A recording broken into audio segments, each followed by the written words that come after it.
ഈശ്വമിശിഹായിക്ക് സ്തുതിയായിരിക്കട്ടെ. തെനാക്ക് വിഭൂതി തിരുനാൾ, ചാര ബുധനാഴ്ച എന്ന് നമ്മൾ അതിനെ വിളിക്കുന്നുണ്ട്. 40 നോമ്പാചരണത്തിലേക്ക് നമ്മൾ പ്രവേശിക്കുകയാണ്.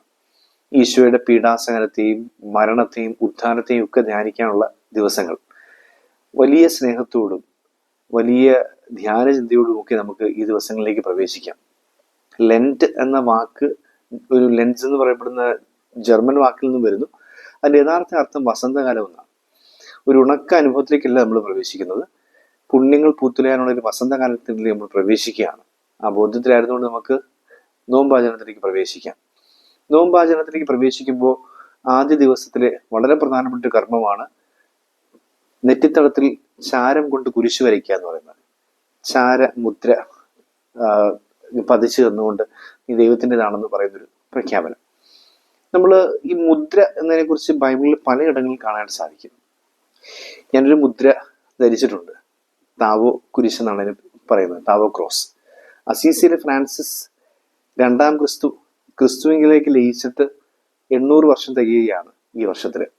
1226 അദ്ദേഹം മരണപ്പെട്ടത്. 800 വർഷങ്ങൾ തികയുകയാണ്.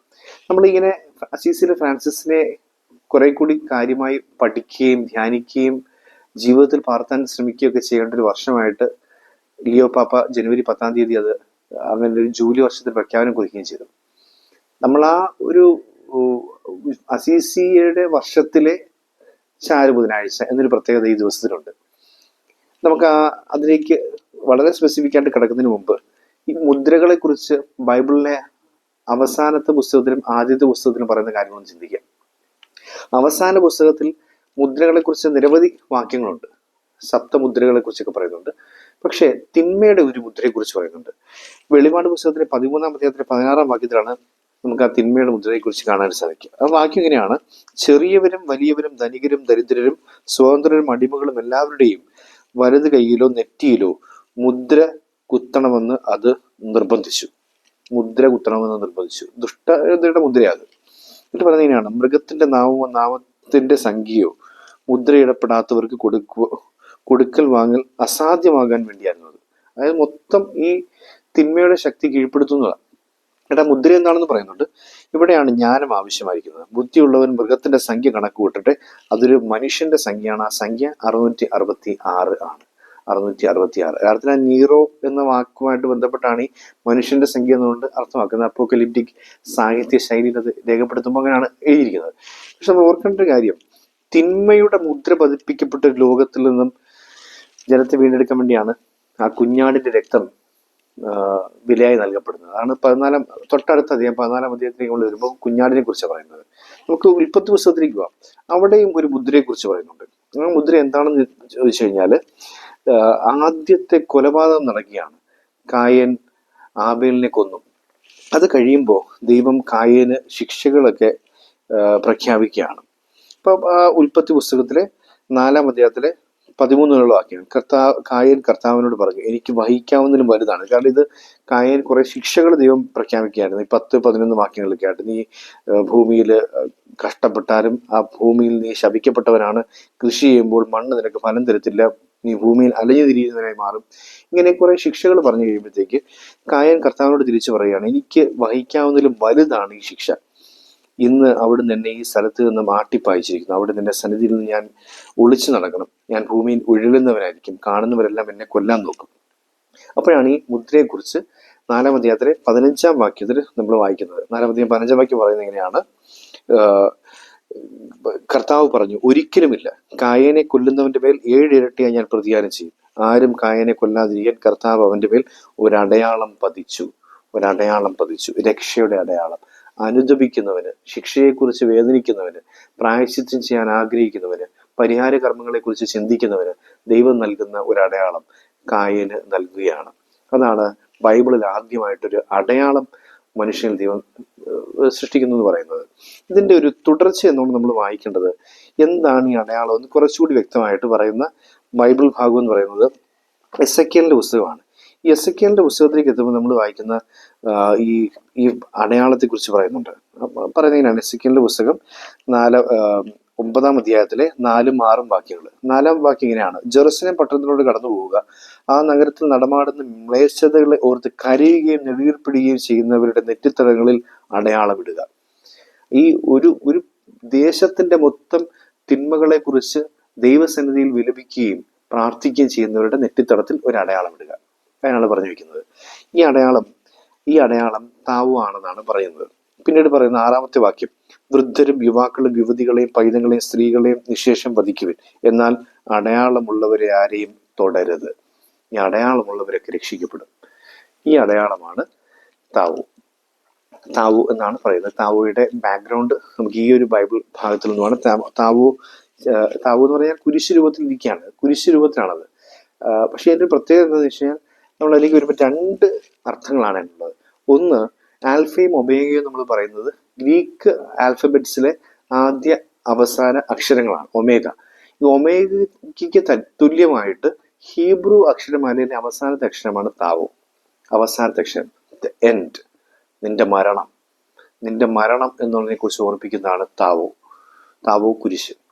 രണ്ടാമത്തത്, ഇത് ഏറ്റവും അവസാനത്തെ ലെറ്റർ ആയതുകൊണ്ട് തന്നെ, ഏറ്റവും അവസാനത്തെ അക്ഷരമായതുകൊണ്ട് തന്നെ ഇത് ഏറ്റവും സിംപ്ലസ്റ്റ് അക്ഷരമായിട്ടാണ് കരുതപ്പെടുന്നത്. അതുകൊണ്ട് അസീസിയിലെ ഫ്രാൻസിസ് അദ്ദേഹത്തിന്റെ താൻ ഏറ്റവും നിസാരനാണ് എന്ന് ലോകത്തോട് വിളിച്ചു പറയാൻ വേണ്ടി അദ്ദേഹത്തിന്റെ ഒപ്പായിട്ട് ഉപയോഗിച്ചിരുന്നത് താവോയായിരുന്നു എന്നും പറയപ്പെടുന്നുണ്ട്. ഇപ്പൊ 2 അർത്ഥങ്ങളാണുള്ളൂ. ഒന്ന്, നീ നിന്റെ മരണത്തെക്കുറിച്ച് ധ്യാനിക്കുക. 2, നീ പരമാവധി എളിമപ്പെടുക. ഈ സമൂഹത്തിൽ ഏറ്റവും നിസാരം നീയാണെന്നുള്ള ബോധത്തിലേക്ക് നീ വരിക, എളിമപ്പെടുക. അപ്പൊ ഈ ചാരം പൂശുമ്പോൾ താവു കുരിശാണ് അർത്ഥത്തില് നമ്മൾ ഓർപ്പിക്കുന്നത്. നെറ്റിത്തടത്തിൽ അടയാളം പതിച്ച് നൽകപ്പെട്ടവരൊക്കെ രക്ഷിക്കപ്പെടും. എസെക്കിയേലിന്റെ പുസ്തകത്തിൽ നമ്മൾ വായിക്കുക. എസെക്കിയേൽ പുസ്തകം 9:6 നമ്മൾ വായിക്കുന്നു. അപ്പൊ ഇതാണ് ഈ കുരിശ്. നമ്മുടെ നെറ്റിത്തടത്തിൽ ഈ കുരിശ് വരച്ചുകൊണ്ട് നമ്മൾ നോമ്പാചരണത്തിലേക്ക് പ്രവേശിക്കുമ്പോൾ ഈ 2 ചിന്തകൾ നമ്മളിലുണ്ട്. അത് നമ്മളിൽ പ്രവർത്തിക്കുന്നു എന്നുണ്ടെങ്കിൽ നമ്മളും രക്ഷിക്കപ്പെടും. ഈ കുരിശ് പ്രതിനിധാനം ചെയ്യുന്ന ചിന്തയാണ് പ്രധാനപ്പെട്ടത്. അതായത് 1, മരണത്തെക്കുറിച്ച് ചിന്തിക്കുക. 2, എളിമപ്പെടുന്നതിനെ കുറിച്ച് ചിന്തിക്കുക. ഈ 2 കാര്യങ്ങളാണ് ഈ കുരിശ് നമ്മളെ ഓർമ്മപ്പെടുത്താനായിട്ടുള്ളത്. ഒരു കാര്യം കൂടെ നമുക്ക് ഇതിനകത്ത് ചിന്തിക്കാനായിട്ട് സാധിക്കും. മരണവും എളിമയും. നീ മണ്ണിലേക്ക് മടങ്ങും എന്ന ഓർമ്മ. അതുകൊണ്ട് നീ നിസാരനാണെന്നുള്ള ബോധ്യത്തിൽ ജീവിക്കുക, അഹങ്കരിക്കാതിരിക്കുക എന്നാണ്. മറ്റുള്ളവരുമായിട്ട് വഴക്കിൽ ഏർപ്പെടാതെ അഹങ്കരിക്കാതിരിക്കുക എന്നത് ഓർമ്മിക്കുക. പിന്നെ നമ്മൾ ഓർപ്പിക്കുന്ന ഒരു കാര്യം ഇതാണ്: നമ്മൾ സുവിശേഷത്തിലേക്ക് വരുമ്പോൾ ഈ രൂപവും ലിഖിതവും എന്നതിനെ കുറിച്ച് നമ്മൾ കാണാം. ഈ രൂപവും ലിഖിതത്തെ കുറിച്ചൊക്കെ പറയുന്ന ഒരു കാര്യം മത്തായിയുടെ സുവിശേഷം 22-ാം അധ്യായം 20-ാം വാക്യത്തിൽ നമ്മൾ കാണുന്നത്. ഈ നാണയം, ചൂണ്ടയിട്ടൊരു നാണയം കിട്ടി, ടാക്സ് കൊടുക്കാൻ വേണ്ടിയാണ്. അപ്പം ഈശോ ചോദിക്കുന്ന ഒരു ചോദ്യമുണ്ട്. ആ നാണയത്തിൽ, അല്ലെങ്കിൽ വെറുതെ നമ്മൾ പറയുന്ന ഒരു നാണയം കൊണ്ടുവരാനായിട്ട് ഈശോ ആവശ്യപ്പെടുന്നു. അങ്ങനെ പറയുന്നത്, ആ നാണയം കൊണ്ടുവരാൻ ഈശോ ആവശ്യപ്പെടും. നാണയം കൊണ്ടുവരുമ്പോൾ ഈശോ ചോദിക്കുക, ഈ നാണയത്തിലെ രൂപവും ലിഖിതവും ആരുടേതാണ്? രൂപവും ലിഖിതവും, അതിനകത്ത് രൂപം, അതിനകത്ത് എഴുതിയിരിക്കുന്ന ലിഖിതം ആരുടേതാണ് എന്ന് ചോദിക്കുക. ആ വാക്കുകൾ ശ്രദ്ധിക്കുക. രൂപവും ലിഖിതവും ആരുടെ? അപ്പൊ അവർ പറയുന്നത് സീസറിൻ്റെതാ. സീസറിന്റെ രൂപവും ലിഖിതമാണെങ്കിൽ സീസറിനുള്ളത് സീസറിനുണ്ട് കൊടുക്കുക. ഭൗതികമായ കാര്യങ്ങളുടെ രൂപവും ലിഖിതവും രേഖപ്പെടുത്തിയിരിക്കുന്നതിന്റെ പുറകെയല്ല നീ ഓടേണ്ടത്. നീ ഓടേണ്ടത് ദൈവത്തിന്റെ രൂപവും ലിഖിതവും രേഖപ്പെടുത്തിയിരിക്കുന്നതിന്റെ പിന്നാലെയാണ്. ദൈവത്തിന്റെ രൂപവും ലിഖിതവും രേഖപ്പെടുത്തിയിരിക്കുന്നത് എവിടെയാണ്? ഉൽപ്പത്തി 1-ാം അധ്യായം 26-ാം വാക്യം. ദൈവം മനുഷ്യനെ സൃഷ്ടിക്കും പറയാണ്, on his image and likeness, അവന്റെ ഛായയിലും സാദൃശ്യത്തിലും. രൂപവും ലിഖിതവും, ഛായയും സാദൃശ്യവും. ഈ 2 വാക്കുകൾ നമുക്ക് 2 കാണാൻ സാധിക്കും. എന്താണ് ഛായയും സാദൃശ്യവും? Image and likeness. ഇമേജ് എന്ന് പറയുന്നത്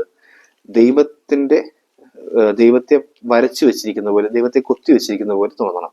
അതായത് ഓരോ മനുഷ്യനെയും നമ്മൾ കണ്ടുമുട്ടുമ്പോൾ അവന്റെ മുഖത്ത് ദൈവത്തിന്റെ മുഖം നമ്മൾ കാണണം. ഇതാണ് ഇമേജ്. അവന്റെ മുഖത്ത് ദൈവത്തിന്റെ മുഖം നമ്മൾ കാണണം. ലൈക്നെസ്, ആ സ്വഭാവം മറ്റുള്ളവർ കാണുന്നില്ല, ആ സ്വഭാവം നമ്മളിൽ നമ്മൾ കാണണം. Likeness, image and likeness. രൂപവും ലിഖിതവും എന്ന് പറയുന്ന പോലെ ഛായയിലും സാദൃശ്യത്തിലും. ഛായ എന്താണെന്ന് ചോദിച്ചു കഴിഞ്ഞാൽ കണ്ടുമുട്ടുന്നവരെല്ലാം ക്രിസ്തുവിന്റെ ഛായ നമ്മൾ തിരിച്ചറിയുക, അവന്റെ ഇമേജ്. ലൈക്നെസ്, രൂപവും, ഇമേജ് ആൻഡ് ലൈക്നെസ്, സാദൃശ്യം കണ്ടുമുട്ടുക നമ്മളിൽ തന്നെ. നമ്മളിൽ ദൈവത്തിന്റെ സ്വഭാവത്തിന്റെ സാദൃശ്യം നമ്മൾ കണ്ടുമുട്ടുക. മറ്റൊരുവരിൽ ദൈവത്തിന്റെ ഛായ കണ്ടെത്തുക, നമ്മളിൽ ദൈവത്തിന്റെ സാദൃശ്യം കണ്ടെത്തുക. അപ്പം ഛായയിലെ സാദൃശ്യത്തിന് മനുഷ്യനെ സൃഷ്ടിക്കപ്പെട്ടു എന്ന് പറയുന്നത്, മനുഷ്യൻ അവനിലും നിന്നിലും നമ്മൾ 2 ഇടങ്ങളിലും ദൈവത്തെ കണ്ടുമുട്ടണം. അവനിൽ ഛായയും നമ്മളിൽ സാദൃശ്യവും കണ്ടുമുട്ടണം. ഇമേജ് ആൻഡ് ലൈക്നെസ്, ഛായയും സാദൃശ്യവും. അപ്പൊ നമ്മൾ പറയാണ് രൂപവും ലിഖിതവും. അപ്പൊ മറ്റുള്ളവരിൽ അവന്റെ രൂപം കണ്ടെത്തുക, നിന്റെ ഹൃദയത്തിൽ അവൻ്റെ ലിഖിതം കണ്ടെത്തുക. അപ്പം നിനക്ക് ക്രിസ്തു വിഷനായി ചേരാൻ സാധിക്കും. അപ്പം നീ ക്രിസ്തുവിൻ്റെതായി മാറി. രൂപവും ലിഖിതവും ഭൗതികതയുടെ ആണെങ്കിൽ അത് ലോകത്തിനുള്ളതാണ്. രൂപവും ലിഖിതവും ക്രിസ്തുവിൻ്റെതാണെങ്കിൽ നീ ക്രിസ്തുവിനുള്ളതാണ്. ഇതാണ് നമ്മൾ മനസ്സിലാക്കുക. അപ്പോൾ ഈ നെറ്റിത്തടത്തിൽ കുരിശ് വരയ്ക്കുമ്പോൾ പറയുന്നൊരു കാര്യം ഇതാണ്: നീ അനുദപിച്ച് സുവിശേഷത്തിൽ വിശ്വസിക്കുക.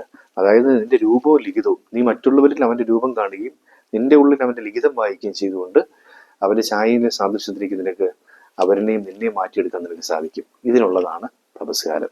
നമ്മൾ ഇന്നത്തെ സുവിശേഷഭാഗം വായിക്കുന്നത് മത്തായിയുടെ സുവിശേഷത്തിൽ നിന്നാണ്. മത്തായിയുടെ സുവിശേഷം 6-ാം അധ്യായത്തിൽ നിന്നാണ് നമ്മൾ വായിക്കുന്നത്. 6-ാം അധ്യായം 1 മുതൽ 6 വരെയും 16 മുതൽ 20 വരെയുള്ള വാക്യങ്ങൾ നമ്മൾ വായിക്കുന്നത്. 3 കാര്യങ്ങളാണ് പറയുന്നത്. നമുക്ക് സ്ഥിരം കേട്ടുള്ള കാര്യങ്ങൾ 3 കാര്യങ്ങൾ: പ്രാർത്ഥന, ഉപവാസം, ദാനധർമ്മം. നമ്മളിങ്ങനെ പറയുമ്പോൾ എപ്പോഴും പ്രാർത്ഥന, ഉപവാസം, ദാനധർമ്മം എന്ന് പറയും. പക്ഷെ നമ്മൾ ഓർക്കേണ്ട ഒരു കാര്യം, ഇതിൻ്റെ നമുക്ക് മനസ്സിലാക്കാൻ സാധിക്കുന്ന ഒരു വസ്തുത ഇതാണ്: ഇവിടെ ഈ 1-ാം സ്ഥാനം പ്രാർത്ഥനയ്ക്കല്ല. നമ്മൾ ഈശോ ഇത് പ്രയോറിറ്റി വൈസ് ആയിട്ട് തന്നെ എഴുതിയിരിക്കുന്നൊരു കാര്യം. ഞാൻ എല്ലാ വർഷവും ഈ കാര്യം പങ്കുവയ്ക്കുമ്പോൾ പറയുന്നൊരു കാര്യമാണ്. 1-ാം സ്ഥാനം ദാനധർമ്മത്തിനാണ്. 6-ാം അധ്യായത്തിൽ 3 കാര്യങ്ങൾ പറയുന്നതിൽ തുടങ്ങുന്നത് സൽക്കർമ്മങ്ങളെ കുറിച്ച് പറഞ്ഞുകൊണ്ടാണ്. നീ എത്രത്തോളം കരുണയുള്ളവനാണ് ജീവിക്കുന്നത്, നിന്റെ ദാനധർമ്മം എന്താണ്, ഇതാണ് 1-ാമത്തെ ഭാഗം. 2-ാമത്തത് പ്രാർത്ഥനയെക്കുറിച്ചാണ് ഈശോ പറയുന്നത്. 3-ാമത്തത് ഉപവാസത്തെക്കുറിച്ചാണ്. ഉപവാസം അപ്രസക്തമാണെന്ന് പറയാൻ വേണ്ടിയല്ല ഇത് പറയുന്നത്. ഉപവാസത്തിന് പ്രയോജനം എന്ന് പറയാൻ വേണ്ടിയല്ല ഇത് പറയുന്നത്. മറിച്ച് പ്രധാനപ്പെട്ടത്, ഇത് 3ഉം പ്രധാനപ്പെട്ടതാണ്, പക്ഷേ കൂടുതൽ പ്രധാനപ്പെട്ടത് ദാനധർമ്മമാണ്. നീ അവരിൽ ക്രിസ്തുവിനെ കണ്ടുമുട്ടുന്നുണ്ടോ? ഇമേജ് ആൻഡ് ലൈക്ക്നെസ്, ഛായയും സാദൃശ്യവും എന്നൊക്കെ പറയുന്ന കാര്യം അവരിൽ കണ്ടുമുട്ടുന്നുണ്ടോ? അങ്ങനെ കണ്ടുമുട്ടാൻ നിനക്ക് പറ്റുന്നില്ല എങ്കിൽ നീ പ്രാർത്ഥിച്ചിട്ട് കാര്യമില്ല. ഫസ്റ്റ് ലെവൽ നീ കംപ്ലീറ്റ് ചെയ്യുന്നുണ്ടെങ്കിൽ സെക്കൻഡ് ലെവലിലേക്ക് പ്രവേശിക്കാം. ഈ ദാനധർമ്മത്തിലോ മറ്റുള്ളവന് ഈശോയെ കണ്ടുമുട്ടാനോ പറ്റാത്തവന് പിന്നെ പ്രാർത്ഥിച്ചിട്ട് കാര്യമൊന്നുമില്ല. ഇത് രണ്ടും നിനക്ക് സാധ്യമാണെങ്കിൽ നീ ഉപവസിച്ചിട്ട് കാര്യമുള്ളൂ. അല്ലെങ്കിൽ ഉപവസിച്ചിട്ട് ഒരു പ്രയോജനമില്ല. മറ്റുള്ളവരെ നീ ക്രിസ്തുവിനെ കാണുന്നുമില്ല, പ്രാർത്ഥിക്കുന്നുമില്ല, എന്നിട്ട് ഉപവസിക്കുകയാണ്. ഇറച്ചി മാറ്റിവെച്ചു, മീൻ മാറ്റിവെച്ചു, അത് മാറ്റിവെച്ചു, ഇത് മാറ്റിവെച്ചു, ഒരു കാര്യവുമില്ല, ഒരു പ്രയോജനമില്ല. കാരണം ഫസ്റ്റ് ലെവലും സെക്കൻഡ് ലെവലും പാസ്സാകാതെ എങ്ങനെയാണ് തേർഡ് ലെവലിലേക്ക് പോകുന്നത്? ഓർക്കേണ്ട കാര്യം ഇതാണ്. 3ഉം പ്രധാനപ്പെട്ടതാണ്. പക്ഷെ ആദ്യം നീ മറ്റുള്ളവരിൽ ക്രിസ്തുവിനെ കാണുക, അതാണ് ദാനധർമ്മം. 2, നീ നിന്റെ ഉള്ളിൽ തന്നെ ക്രിസ്തുവിനെ കാണുക, അതാണ് പ്രാർത്ഥന. 3, നീ ഈ ലോകവാസികളും എല്ലാത്തിലും ക്രിസ്തുവിനെ കാണുന്ന തലത്തിലേക്ക് വളരുക, അതാണ് ഉപവാസം. ഈ 3 തലങ്ങളിലേക്ക് വളരാനുള്ളൊരു ക്ഷണം കൂടിയാണ് ഈ തപസ്സുകാലം എന്ന് ഓർമ്മപ്പെടുത്തുന്നുണ്ട്. അപ്പം അതിൽ ആദ്യം മറ്റുള്ളവരിൽ ക്രിസ്തുവിനെ കണ്ട്, പിന്നെ പ്രാർത്ഥനയിൽ വളർന്ന്, പിന്നെ ഉപവാസത്തിൽ തന്നെ ക്രമപ്പെടുത്തി ആ തപസ്സുകാലം പൂർത്തീകരിക്കാൻ സാധിക്കട്ടെ. ആ താവു ഓർപ്പിക്കുന്ന, അല്ലെങ്കിൽ ആ മുദ്ര ഓർപ്പിക്കുന്നു. നമ്മൾ പറഞ്ഞിങ്ങനെയാണ്, ഈ ഒരു മുദ്രയൊക്കെ പതിച്ചിട്ടാണ് ഈ ഉടമ അടിമയെ സ്വന്തമാക്കുന്നത്. ആ ഉടമയുടെ മുദ്ര പതിക്കും. ഇപ്പം നമ്മൾ ഈ ജ്ഞാനസ്ഥാനത്താൽ ക്രിസ്തുവിൻ്റെ ഉടമസ്ഥതയിലേക്ക് ചേർക്കപ്പെട്ടവരാ. ക്രിസ്തു നമ്മുടെ ഉടയവനാണ്.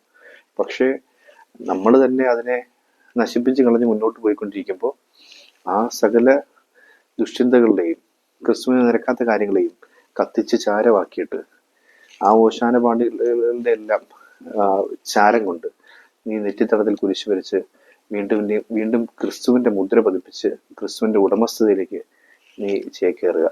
ക്രിസ്തുവാണ് ഇനി ഉടയവൻ. ആ ഉടയവൻ്റെ മുദ്ര നെറ്റിത്തടത്തിൽ പതിച്ച് അവൻ നമ്മളെ വീണ്ടെടുക്കുന്നൊരു ഓർമ്മപ്പെടുത്തിലൂടെയാണ് ചാരമുദ്ര. ചാരം കൊണ്ടുള്ള ഈ മുദ്ര അത് സ്നേഹമുദ്ര കൂടിയാണ്. ആ തപസ് കാലത്തിൻ്റെ അർത്ഥപൂർണമായ ഒരു യാത്രയിലേക്ക് ഈ ചാരത്തിൽ മുങ്ങി നിവർന്നുകൊണ്ട് നമുക്ക് യാത്ര തുടങ്ങാം. ദൈവം നമ്മുടെ ഈ തപസ് കാലത്തെ സമൃദ്ധമായി കൃപകളുടെ വസന്തകാലമായി ആശീർവദിക്കട്ടെ.